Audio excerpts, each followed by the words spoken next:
What's up everyone, welcome back to my channel, and today I wanted to make a short video about how I scan in my Polaroids. So in the last video I shot with my Polaroid A7siii, and I wanted to show how I take those images and scan them in on my computer to get the final result. Some things that you need to do this are gloves of some sort, double-sided tape, something to dust off your negatives.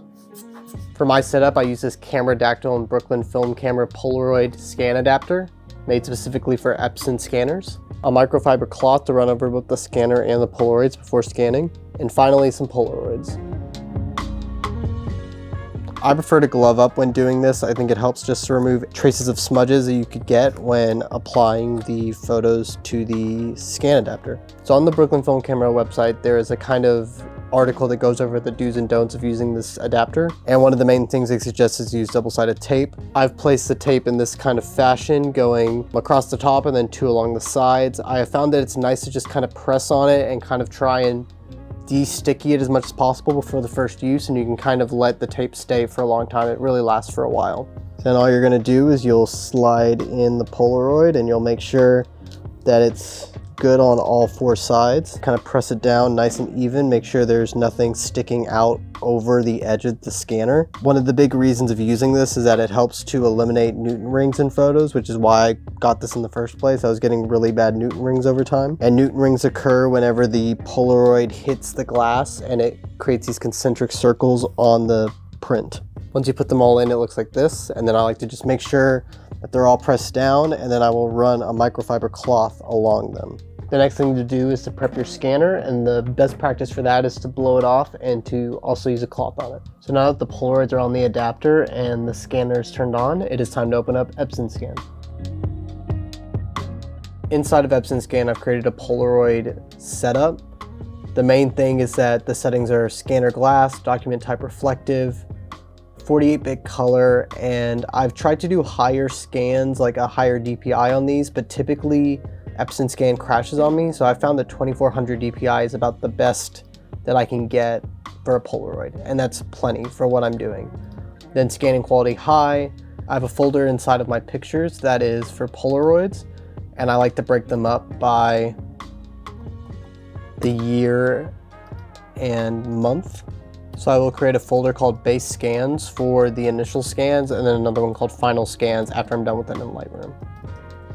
So now that base scans is selected, everything should be ready. I just want to make note of one more setting that I like to use, which if you click on the gear icon here, I like to show the texture. This allows for the texture of the white border to really come through, and it also allows for like some of the scratches and other physical elements of the Polaroid to really shine on the image. Some people may not like that, but I kind of like that it adds a little bit more depth and makes it feel more real.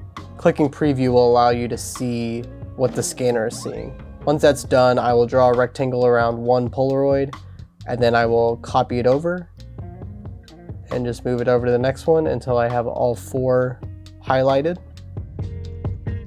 Now that all the settings are correct and all of the Polaroids are connected, it's time to let the Epson scanner sing.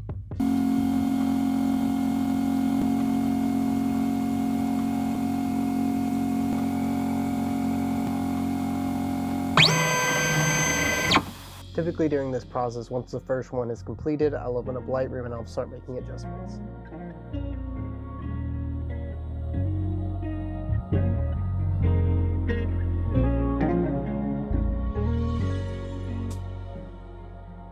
Now that all four are scanned in, I've put them inside of Lightroom, and then I like to take the Polaroids off of the scanner so that I can have a real-world reference as I edit.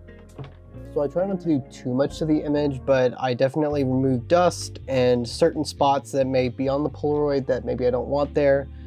I do a tiny bit of correction if I can, but the goal ultimately, because of the white of the border, is that you want to make sure that that white stays white, and so that's what we're going to do. So I start by auto angling. Typically it should be pretty accurate inside of the tray. That is the point of using the adapter, but just in case it's not, I do that, and then I start to bring in all four corners and have as much of the Polaroid as I can.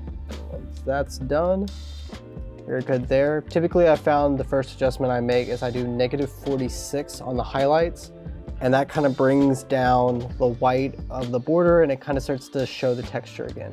So now I start to go through with the healing tool and I will remove any speck of dust that I can. I used to use the healing brush, but now I use Content Aware with the newest update.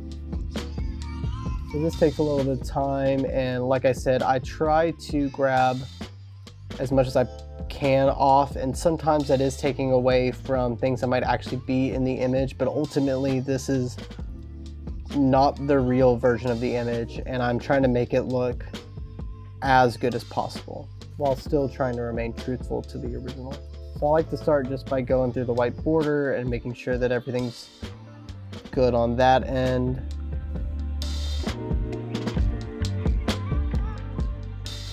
And so then once I think the border is good, I will click A, which allows me to see more easily any spots that I may have missed. And I'll go back through and just kind of grab those random spots along the border. And I recently discovered this shortcut of A. It's so helpful in just streamlining this process of finding these hairs and little pieces of dust. So once I've deemed the border to be good, I start to move into the picture itself. Something that you notice whenever you start to really get in close on these Polaroids is that there are a lot of interesting things that the chemistry of the film adds to the image, and you don't want to take that away. You want to make sure that's still preserved while trying to find the bits that are dust. Some of this is up to your interpretation. I like to remove mainly dust and try to do a little bit more if I can, and if it's not too noticeable. So a spot like this is one that I'll get rid of, even though it is a part of the photo, but I don't think it adds to what I ultimately want.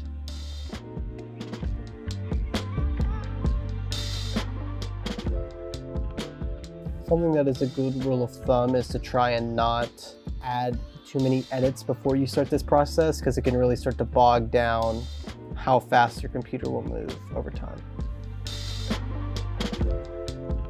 So I think I'm good with this, and now it's time to do more of the edits. So the big thing that I like to pay attention to here is the histogram, and so I will like to immediately drag the blacks down to where they're around the end of the histogram, and then I do the same things to the whites. Doing this to the whites, especially by the end of this process, will make sure that your border stays nice and crisp. So I will dehaze a little bit, and I will add a tiny bit of vibrance. I don't mess too much with the tone curve on these. I try to keep it pretty simple. And then I start to refer to the image. This is the first time I've shot SX70 film in a while, and there's a large green cast in the shadows. I'm gonna try to replicate it a little bit just because I wanna try and stay true to what it actually looks like in real life. So I'll bring the shadows up just a little bit, and I get a little bit of that faded look up in here. But overall, I still want to make an image that I like. So I think that's how I'm going to leave this one. It's a little bit different than how it looks in real life, but it's also an edit. I mean, it is what it is. I like to make it look as good as I can before I'm done with it. So now I'll do this process for these other three.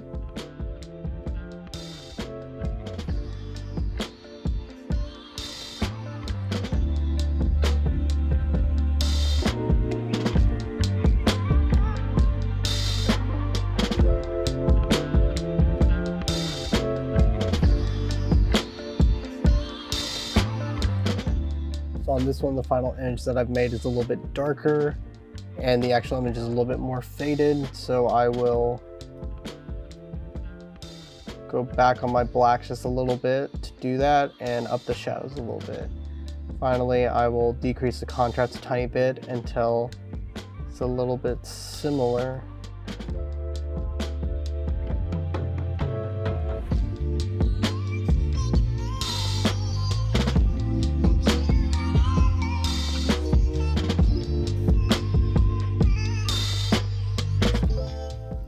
If you don't want to spend a whole lot of time doing this, I do recommend just checking your subject of the image and just getting any spots away from there, because that's where someone is going to be looking the most. So if you clear the subject of your image and you don't have time to do the rest, I think it'll be okay.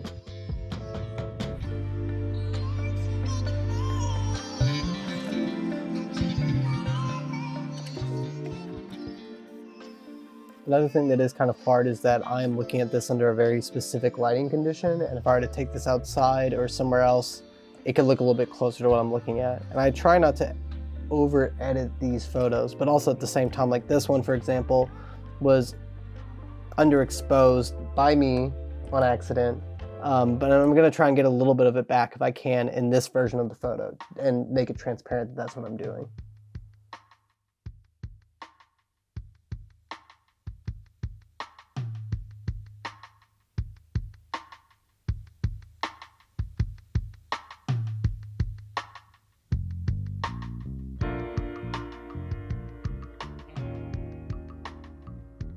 So I just finished removing all the dust from this underexposed negative, and I'm gonna start editing it.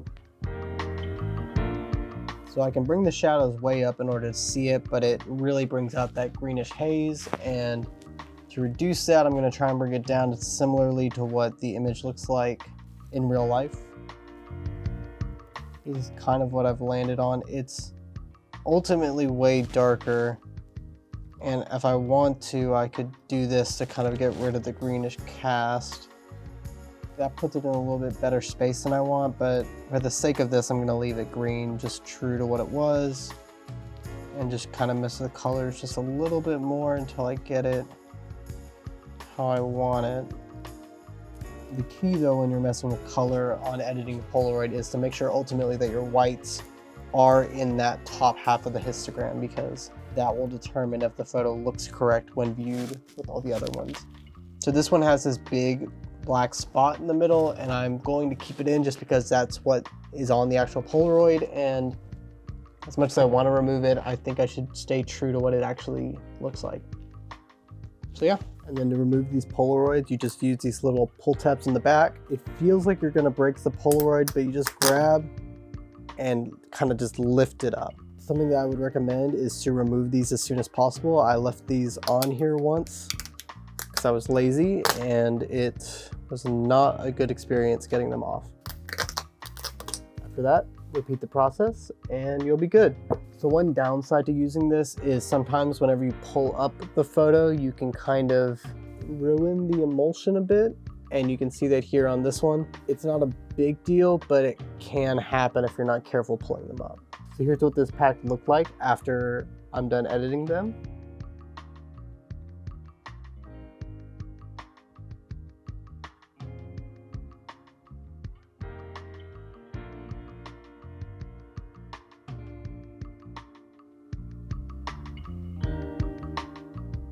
And I hope this helps if you have Polaroids that you need to scan it. This is just my method for scanning in Polaroids and my opinion on scanning in Polaroids and editing them a little bit. I'm curious to see what you guys think. Once I've scanned all of them in, I kind of do a final run through, and then I kind of check them once again with the original, and I kind of like de-edit some of the things that I do to just try and make them truer. I still think you have a little bit of a difference. Like I'm trying to make this one match, and there's just, I think the exposure is correct, but for some reason the color is still not matching. So I think that's a little bit closer, but I think ultimately using the computer, you're just gonna get a little bit of a different image, especially once you start to edit it. It would be really cool to do a shoot specifically trying to edit these photos and see what happens. But yeah, I hope this helps. If you have any other tips or tricks on how you scan in Polaroids, let me know in the comments down below. And thank you for watching this video. Please like and subscribe, and I'll see you in the next one.